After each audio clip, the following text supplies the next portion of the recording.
Good morning, everyone.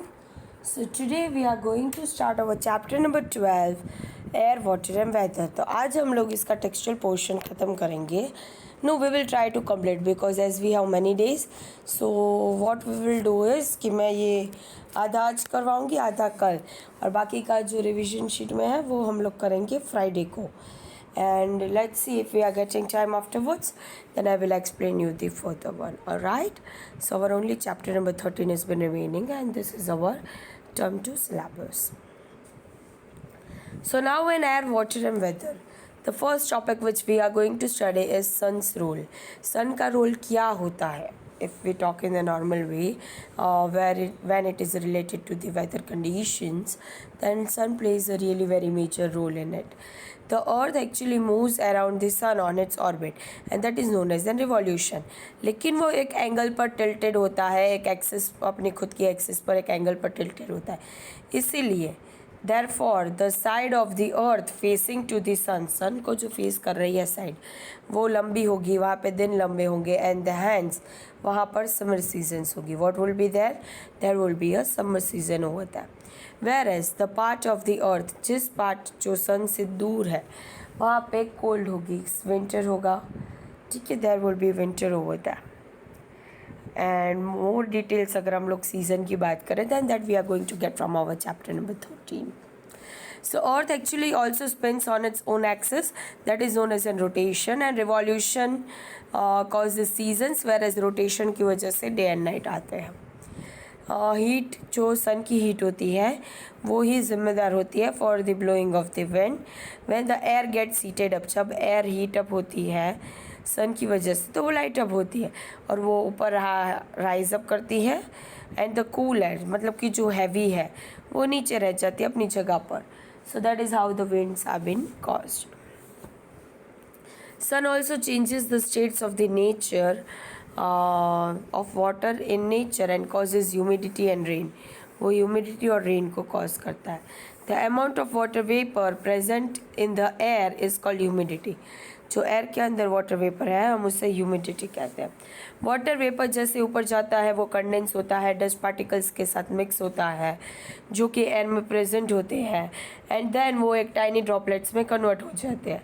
जैसे ज़्यादा से ज़्यादा वाटर वेपर फॉर्म होंगे, मोर ज़्यादा से ज़्यादा वाटर ड्रॉपलेट्स होंगे.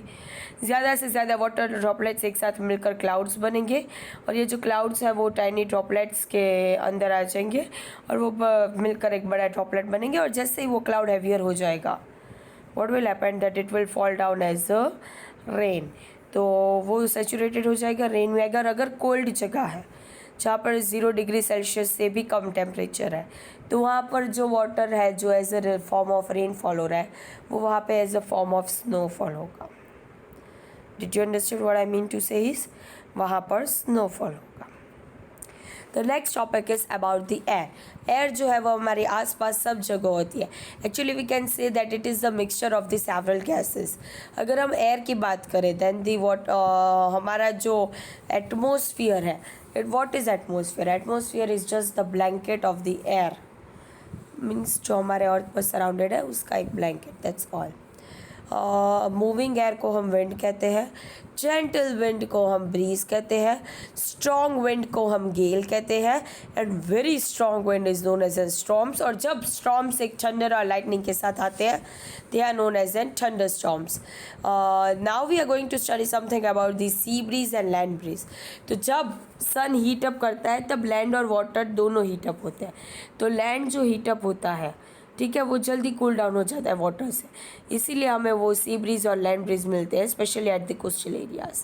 तो जब डे होता है तब लैंड जब हीट अप होता है तब वो हीट जो होती है which in turn heats the air above it, उसके ऊपर की एयर को हीट करता है. The hot air rises up from the land, land में से हॉट एयर राइज होगी और कूल एयर जो सी की है वो उसकी जगह ले लेगी, and this is how the sea breeze is been form. And total reverse process of it is known as a land breeze. जब रात होती है तो ज़मीन जल्दी ठंडी हो जाती है सी से, और अब जो एयर सी के ऊपर की है वो वार्मर है, इसीलिए वो लैंड के बाद हो जाएगी और वार्मर एयर जो है वो राइज अप हो जाएगी, और जो कूल एयर लैंड की है वो क्रॉस करके सी के पास आ जाएगी and hence it will be known as an land breeze. आप लोग इमेज में भी अच्छी तरीके से देख सकते हो कि कहाँ से पहले कौन सी एयर जा रही है और कौन सी एयर उसकी जगह ले रही है and how this breezes are been formed. So this is something which is related to the sea breeze and the land breeze, जो सी ब्रीज और लैंड ब्रीज के बारे में बताया गया है। अब हमारा जो नेक्स्ट टॉपिक है that is more about the water, कि हम लोग पानी के बारे में और जानेंगे। Now first process which we are going to study is evaporation. In that हम सबसे पहले तो ये जानेंगे कि वाटर कौन कौन से फॉर्म में एग्जिस्ट करता है। इन नेचर अगर हम लोग बात करें then water exist in snow, liquid water and water vapour, और ये सारे चेंजेस इंटरचेंजेबल होते हैं जो हम लोगों ने ऑलरेडी चैप्टर नंबर 4 में पढ़ लिया है। जब सन की हीट से वाटर वेपर के अंदर कन्वर्ट होता है उस प्रोसेस को हम इवापोरेशन कहते हैं। If you wanted to check this at your house you can check it out.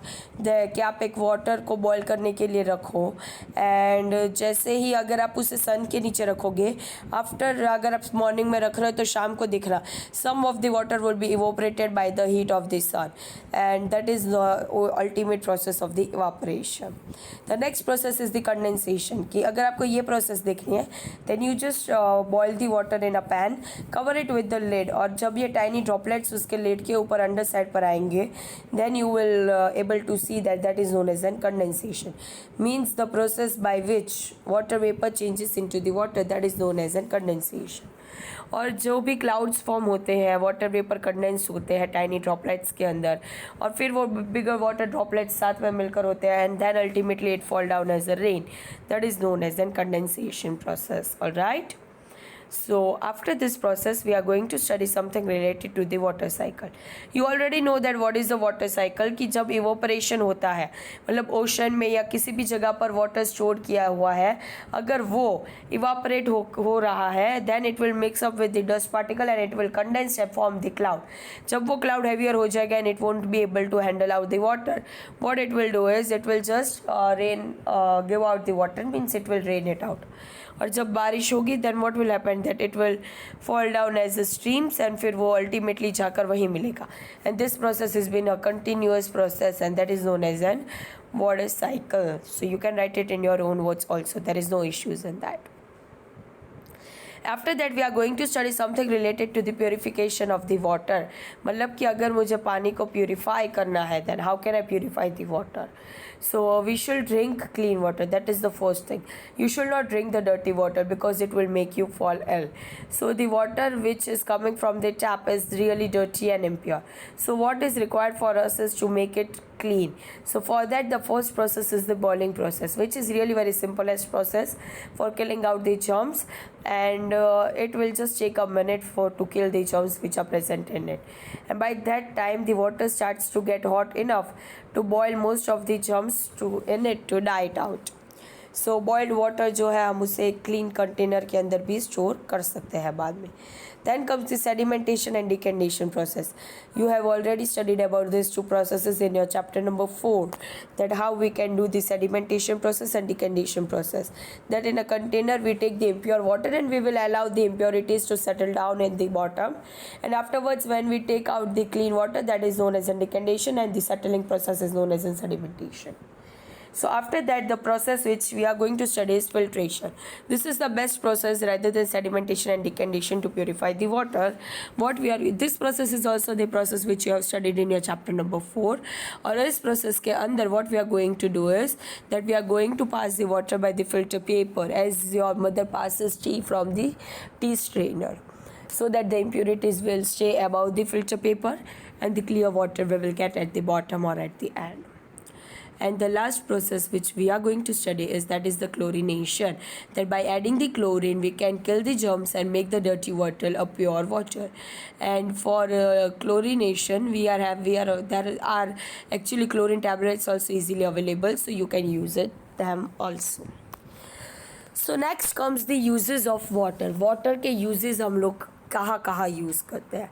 if we talk very normally, then water is been useful to us in lot more ways, like swimming, bathing, growing plants, washing, cooking, drinking, and for transportation also in earlier purpose, and especially for the electricity purpose also, because we can create or we can generate hydroelectricity by using the water. So this all are the uses of the water by which we can use the water. And tomorrow we are going to start our revision sheet, so that by Thursday, yes, Thursday we can complete it. So after Friday and Tuesday, I think so, next Monday is Holy Trinity, so that at that time we can complete our chapter number 13. And in our online classes, I will try to make you practice about it, so that you can get a better idea about it. So that's all for you right now. Don't worry about your examinations. Start preparing well. And if you have any doubt, make yourself free to ask. Thank you, everyone.